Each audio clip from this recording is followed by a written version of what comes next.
Chinese citizens are boycotting again, this time over a beverage company. What did the company do? And is China's cancel culture getting out of hand?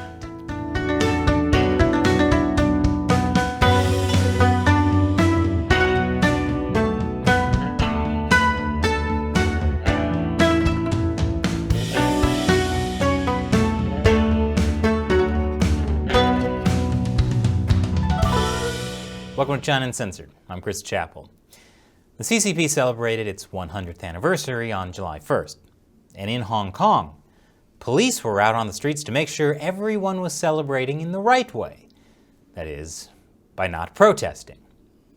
But that night, a Hong Kong policeman was stabbed in what police call a lone wolf attack. The man who stabbed the officer committed suicide after the attack. And it turns out he had left behind several suicide notes declaring his hatred of police, his opposition to the Beijing-imposed security law, and his intention to kill an officer on July 1st. The police officer is okay. He's recovering in the hospital. The attacker was a 50-year-old Hong Kong man named Long Jinfai. He worked at a Hong Kong beverage factory called Vitasoy, which sells soy milk and other flavored drinks. After the stabbing/suicide incident, an employee at Vitasoy issued this internal memo. It says, "We regret to inform everyone about the unfortunate death of Mr. Lung on July 1st. Our company expresses our deepest condolences to Lung's family." Now, Mr. Lung was the attacker, not the victim.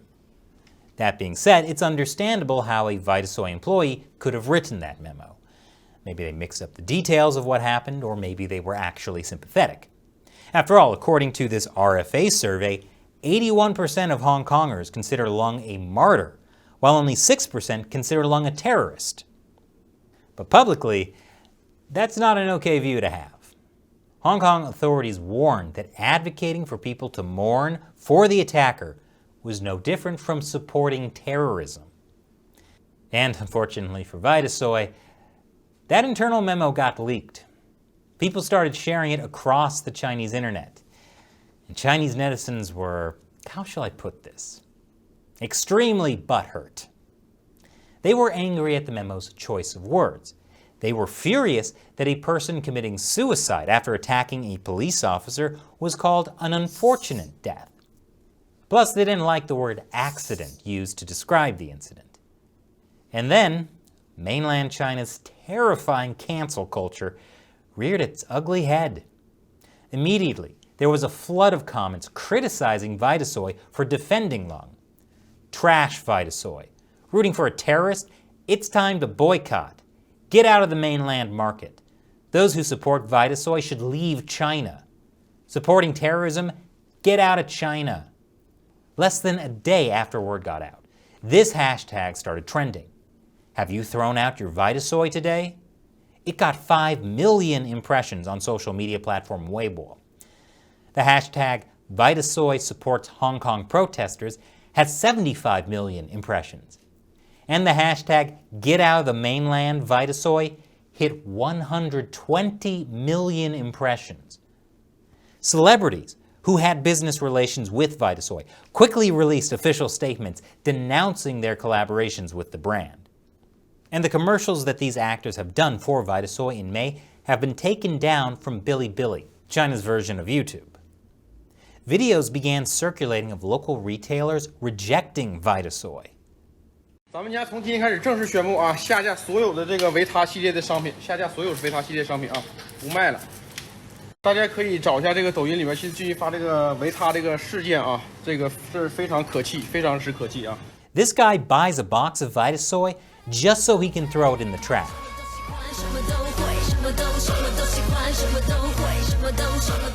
And this kid shows that canceling Vitasoy can be a family activity.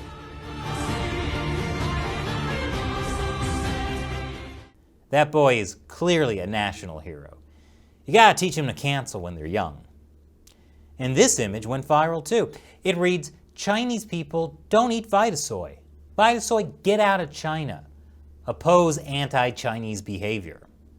Chinese people not eating has become a trending meme in China. It means the Chinese people don't accept this. It's like when your 4-year-old doesn't want to eat the broccoli on their plate.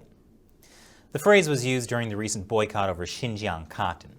Fashion brands like Nike and H&M declared they would no longer use Xinjiang cotton because of concerns over Uyghur slave labor. So nationalistic Chinese netizens canceled them for not supporting China's slave labor. You can watch my video on that, where you'll see how quickly Chinese netizens burned their shoes and apparel in a cotton boycott. And now, it's the same thing happening to Hong Kong's Vitasoy.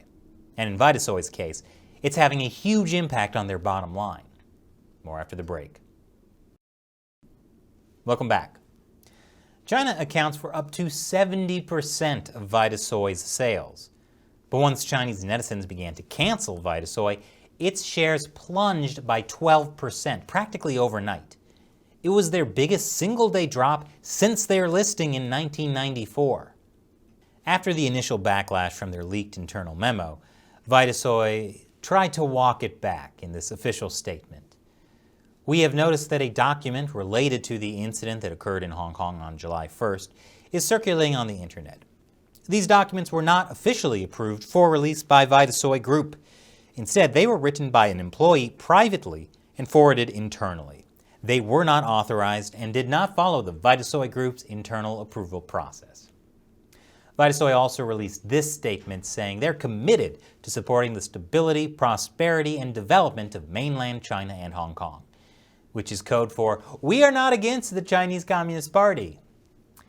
So officially, Vitasoy's response checked all the politically correct boxes. But it was too late. The Chinese boycott had already begun. Throwing away Vitasoy beverages had already become the newest act of Chinese patriotism. 不能卖了，作为一个中国人，干这事儿，还卖吗？下架下架，全部停卖。 In this video, a man comes to make sure that this store clerk is taking Vitasoy off the shelves for the right reason. 靚女呢個下架啊！佢又唔係質量問題。我知，我問下係咪下架啫。係下架。係啊。 People are also posting photos of their trips to their local stores just to check up on whether Vitasoy was taken off the shelves. And any store that still had Vitasoy would be shamed. This live streamer was drinking a carton of Vitasoy lemonade. Oh, sorry. When his live chat ordered him to get rid of that carton right away. 哦，好嘞，好嘞，好，扔了。啊，有什么最新消息吗？是有什么最新消息吗？等一下我看一下。Holy. Meanwhile, fans in the live stream chat are typing GD, which is code for the censored term Hong Kong independence. 哦，懂了，扔了，全扔了，立刻全扔了。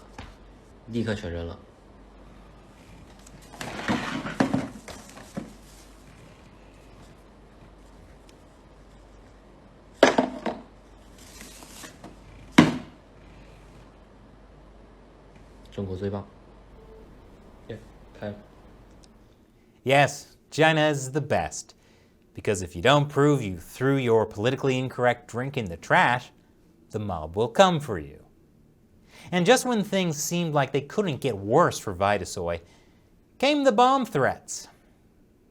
Then an official notice was posted on the Chinese internet stating the human resources director of Vitasoy's Hong Kong operations had left the company.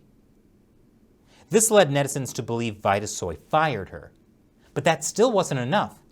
Netizens doxed her and shared pictures and videos of her LinkedIn account. That account is now no longer available on LinkedIn.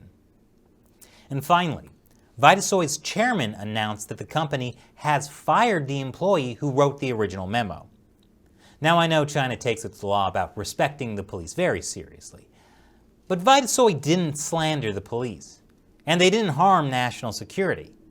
But with the response to Vitasoy's one internal memo, Vitasoy and its employees were put in real danger. Chinese boycotts often get out of hand really fast. When the cause is politically correct, China's state censors will take a back seat and let the people turn on each other. It's a great way to let people blow off steam. And sure, some people get hurt, but only the bad people, the ones who don't express unconditional love for the Chinese Communist Party. And now I'll answer a question from a member of the China Uncensored 50 Cent Army that supports this show on Patreon. Mark Chung asks, I would like to ask about your views if the Communist Party of China is somewhat reluctant to invade Taiwan. I hope they aren't really considering invading the country of Taiwan. Well, Mark, the Chinese Communist Party is not reluctant to invade Taiwan. They want to do it. In fact, the U.S. Admiral in charge of the U.S. Indo-Pacific Command recently called it China's #1 priority. For the Communist Party, they see it as part of their rejuvenation of China. Plus, they want to occupy Taiwan for military reasons. They need their navy to be established in what's called the First Island Chain to access the Pacific. Now, you asked if they're reluctant to invade. They're not, but they are cautious. They won't try it until they think there's at least a strong chance they'll succeed. And the more Taiwan prepares for an invasion, the less likely it will happen. And the more support countries like the US, Japan, and Australia show for defending Taiwan, the less likely they'll have to actually defend Taiwan. Thanks for your question, Mark. And thank you, everyone, for watching.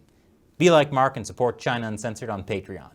Visit patreon.com/China Uncensored and contribute $1 or more per episode so we can afford to keep making episodes like this for you. Once again, I'm Chris Chappell. Thanks for watching China Uncensored.